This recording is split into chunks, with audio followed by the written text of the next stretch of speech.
up, PGA DFS fans? Welcome to my short form video going over the top 5 sleepers for the Wells Fargo Championship. This is on the Awesemo YouTube channel, and I am Jason Rouslin.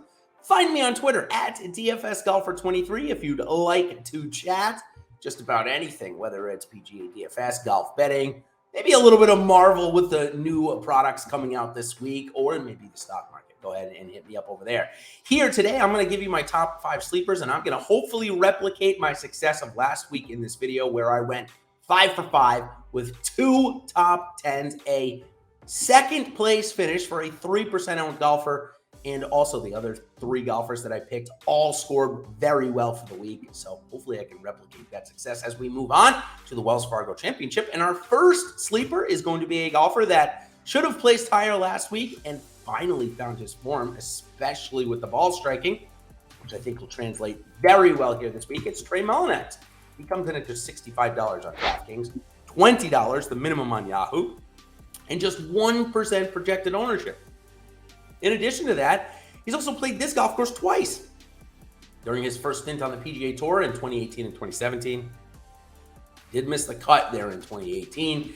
In 2017, came in 46th. He's coming off a 24th place finish at the Mexico Open last week. And like I said, finally found the ball striking. He's ranked 145th on his approaches this year. But last week, he gained just shy of 3 strokes on the approach. He's ranked 12th on his off the tee, and that continued to look good last week. So if we get those 2 stats, playing well again this week at 6,500 on DraftKings and minimum on Yahoo with 1% ownership, like him a lot. Now, where he struggles is around the green and on the green, and that did continue last week. That's what kept him out of the top 10 as he lost a combined 2 strokes on the week there. So he gets those 2 strokes back. He comes in at 11 under. 11 under is a tie for 11. So looks a little bit better than the 24th place finish. Nonetheless, Trey Mullinax trending in the right direction.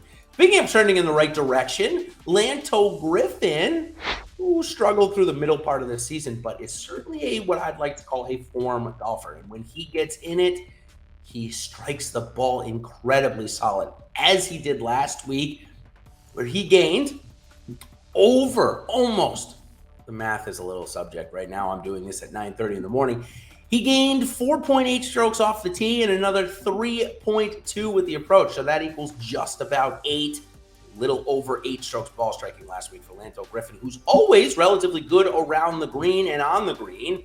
Last week, he struggled maybe a little bit with the pass palum. Won't have to worry about that this week. He goes over to bent grass, which should be a little bit easier to perform around the green. So for Griffin, who's coming in at 7,600, just 5% owned, as he's priced around a lot of golfers like Sepp Straka and the alike that are popular. So coming off a pretty good performance of 15th at the Mexico Open, he's played this course once before, coming in 64th back in 2018.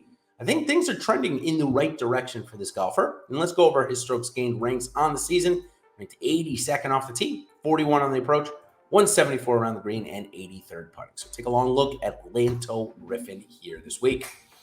Next guy that I don't know if you need to take a long look into, certainly, but at just 2% owned, we got to see if the team event there in the Zurich Classic maybe motivated Jason Day to come back and play good golf. It had been a string of 3 straight missed cuts, starting at the Players, ending with the Valero. But again, looked solid at the team event with his buddy from Australia, Jason Scrivener. So if that form continues here this week, you can expect Jason Day to certainly pay off a 2% projected ownership.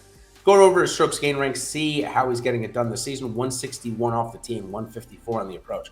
Obviously, the ball striking has not quite caught up with his new swing changes, but his short game is still pretty good. 99 around green and 71 putting. Again, at just 2% owned, you can go 8 to 10%, get 4x leverage on the field, but still not have him in a bunch of your lineups, so that if he does miss the cut, the form is not back, your lineups, all of your lineups won't be crushed.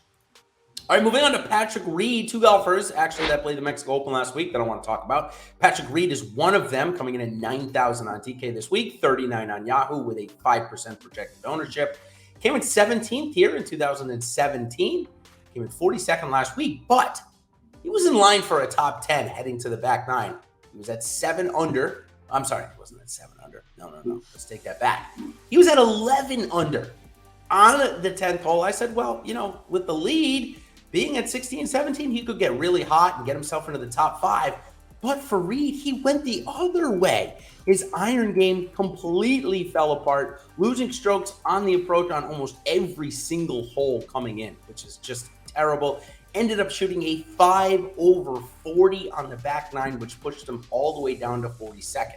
But take out that 9 holes, give him an even par for those 9 holes, which, that's certainly pretty easy to do as a professional golfer. And he comes in a tie for 13th. His projected ownership, I bet, wouldn't be 5% if he had come in 13th last week. So, with that being said, let's take a look. Let's see if his 201st ranking off the tee this season and his 199th ranking on the approach trend to get a little bit better. Now, for the week, he did lose in both of those categories. He lost on the approaches. He lost 2.8 strokes on the approach, but he lost 3 strokes on the approach in just the last 9 holes played. So again, take those out. He'd be positive on the approach. He was positive off the tee for the week. The first time he's been positive in quite a long time.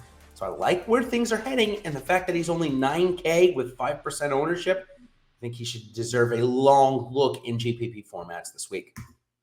All right, next guy is Abraham Ancer, who's the product of a difficult price.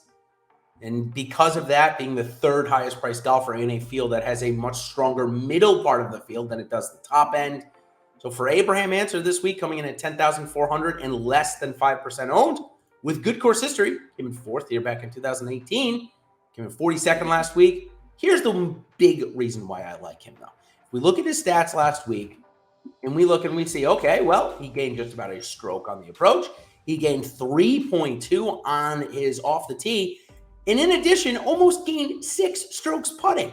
So you gain 6 strokes putting, you're positive with your ball striking. How in the heck did you not come in the top 20 of an event? Well, I'll tell you how. You lose almost 8 strokes around the green. That is almost unheard of. I don't think I have ever seen somebody lose so many strokes around the green. He was by far the worst in the field. And why do I think that's going to change this week? Well, simple. We go from pass palm, which is very difficult around the green, to determine the lies, to get a good hit on it, to bent grass, which should be, for him, much easier. Now, will his putting go down because of it? Maybe. But still, for Abraham Ancer, I don't expect him to lose 8 strokes around the green again. If his ball striking improves a little bit and his putter stays hot, I could certainly see Ancer climbing into the top 5 again here this week. So, for my top 5 sleepers, let's go again. Trey Mullinax, Lanto Griffin, Jason Day, Patrick Reed, and Abraham Ancer. That'll do it. But before we get on out of here, I'm going to tell you, like and subscribe. If you like what I gave you last week, especially 5 of 5, couple of top 10s in there, best way to get notified about this content is to like and subscribe to our channel here. You'll get notified when it comes live and when it is on the air. In addition, if you haven't checked out Yahoo yet, now is the time to do so. They're putting up different price points each week. Their top prize is $4,000 this week. And their salary structure allows you to really build pretty aggressively. Last week, I was able to build the best lineup that was created on Yahoo. Now, granted, it was in a lower buy-in. It wasn't in the $20 that paid $4,000 at first. But still, it won the GPP that it was in. It allowed me to put in guys like Champ, Rahm, and Finau, along with Lipsky and Wu. And it really didn't matter who I had other than that, as all 5 of them were in the top 10. So check it out. Make your first deposit over there. And when you do, first sign up, first deposit, you're going to get a free month of Awesemo Plus Platinum. That's correct. A free month of Awesemo Plus Platinum. That's going to cover every single sport we do, not just PGA DFS. We've got so much more going on. So that will do it here for me this week in the top 5 sleepers. If you're looking for more from me, check out my live show with Ben Razzo, live before lock, Wednesday at 8 o'clock, as we break down the entire week and everything you need to know for the slate. But if you want to hear more from us here on the Awesemo team, check out the PGA DFS strategy show on Tuesday afternoon. I'm doing this Tuesday morning, so you can also watch it on playback if you're watching this later than Tuesday afternoon.